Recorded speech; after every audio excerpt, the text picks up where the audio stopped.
नमस्कार मित्रांनो, तर स्वागत आहे आपल्या एका नवीन व्हिडिओमध्ये. तर मित्रांनो, लाडकी बहीण योजनेअंतर्गत एक नवीन अपडेट आलेली आहे. तर नारी शक्ती दूत ॲपवरनं जर तुम्ही अर्ज केला असेल, तर तुमचा अर्ज हा मंजूर झालेला आहे का नाही, तर ते तुम्ही तुमच्या मोबाईलमधून चेक करू शकतात. तर ते कसं चेक करायचं आणि यावेळेस या ॲप्लिकेशनमध्ये नवीन अपडेट काय आलेलं आहे, तर ते संपूर्ण माहिती आपण या व्हिडिओमध्ये बघणार आहोत. तर व्हिडिओला शेवटपर्यंत नक्की बघा.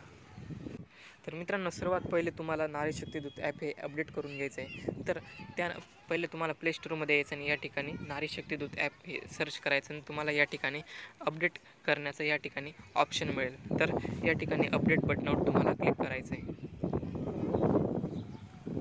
तर मित्रांनो, या ॲप्लिकेशनमध्ये नवीन अपडेट्स काय आलेले, तर यामध्ये सर्वात पहिले म्हणजे मुख्यमंत्री माझी लाडकी बहीण योजना यामध्ये तुम्ही फॉर्म भरू शकता. त्यानंतर अर्ज प्रक्रिया पूर्ण करण्यासाठी SMS द्वारे पुष्टीकरण आता या ठिकाणी करता येणार आहे.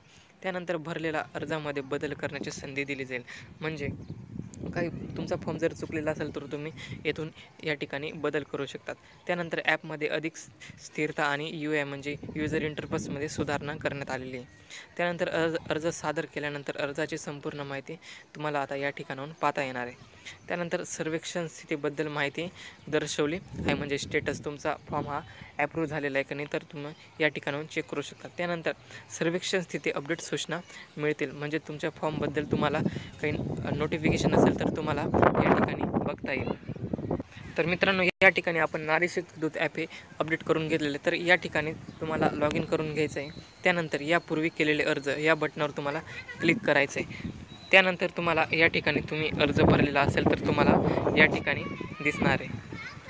तर मित्रांनो, तुम्ही या ठिकाणी बघू शकता की यापूर्वी केलेले अर्ज यामध्ये स्टेटसमध्ये तुम्हाला या ठिकाणी पेंडिंग दाखवते. तर हे पेंडिंग आणि त्यानंतर तुम्हाला या ठिकाणी डेट दिलेली आहे. तर त्यानंतर तुम्हाला या ठिकाणी क्लिक करायचं आहे. तर या ठिकाणी आल्यानंतर तुम्हाला या ठिकाणी मुख्यमंत्री माझी लाडकी बहीण योजना इन पेंडिंग टू सबमिट अशा पद्धतीचं या ठिकाणी दिलेलं आहे. त्यानंतर एडिट फॉर्म म्हणजे इथून तुम्ही तुमचा फॉर्म जो असेल तो तुम्ही एडिट करू शकतात. तर या ठिकाणी जर तुम्हाला एडिट करायचं असेल तर भरलेल्या अर्जामध्ये फक्त एकदाच बदल करता येईल, म्हणजे तुम्हाला या ठिकाणी फक्त एकदा या ठिकाणी आता चान्स देण्यात येणार आहे. तर त्यानंतर तुम्हाला या ठिकाणी ओके करायचं आहे. तर काही जर तुम्हाला चेंज करायचं असेल तर तुम्ही या ठिकाणाहून करू शकतात. त्यानंतर या ठिकाणी आय बटन या ठिकाणी दिलेलं. तर आय बटनाचा अर्थ काय, तर या ठिकाणी क्लिक केल्यानंतर तुम्हाला या ठिकाणी संपूर्ण माहिती दिलेली. जर पेंडिंग टू सबमिट दाखवत असेल तर त्याचा अर्थ असा होतो की सर्वेक्षण भरलेले आहे परंतु अद्याप पुनरावलोकनासाठी सबमिट केलेले नाही. अंतिम सबमिशनसाठी अद्याप प्रलंबित स्थितीत आहे, म्हणजे तुमचा अर्ज हा आता पडताळणीमध्ये आहे. ज्यावेळेस तुमचा अर्ज हा पडताळणी म्हणजे संपूर्ण चेकिंग होऊन जाईल, त्यानंतर तुम्हाला या ठिकाणी ॲप्रूव्हल किंवा या ठिकाणी म्हणजे तुमचा फॉर्म हा आता मंजूर करण्यात येईल. त्यानंतर ॲप्रूव्हल जर तुम्हाला या ठिकाणी स्टेटसमध्ये जर दाखवत असेल तर ते म्हणजे सर्वेक्षण पुनरावलोकन करून स्वीकारले गेलेले आहे.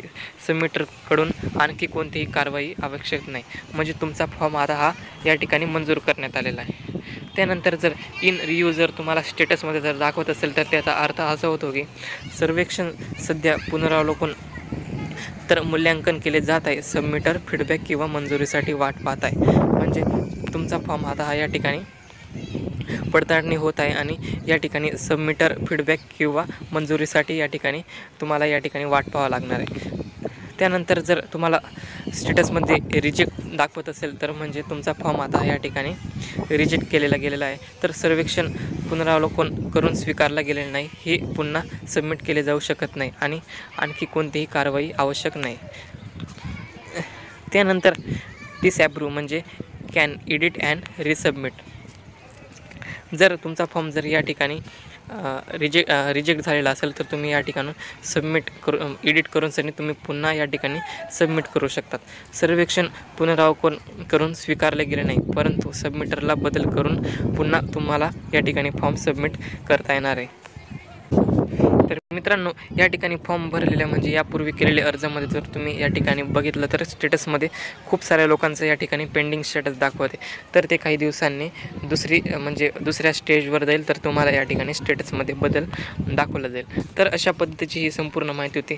जर व्हिडिओ आवडला असेल तर व्हिडिओला लाईक करा, चॅनलला सबस्क्राईब करून ठेवा, जेणेकरून तुम्हाला आपल्या चॅनलवर असेच नवनवीन अपडेट्स बघायला मिळतील. धन्यवाद.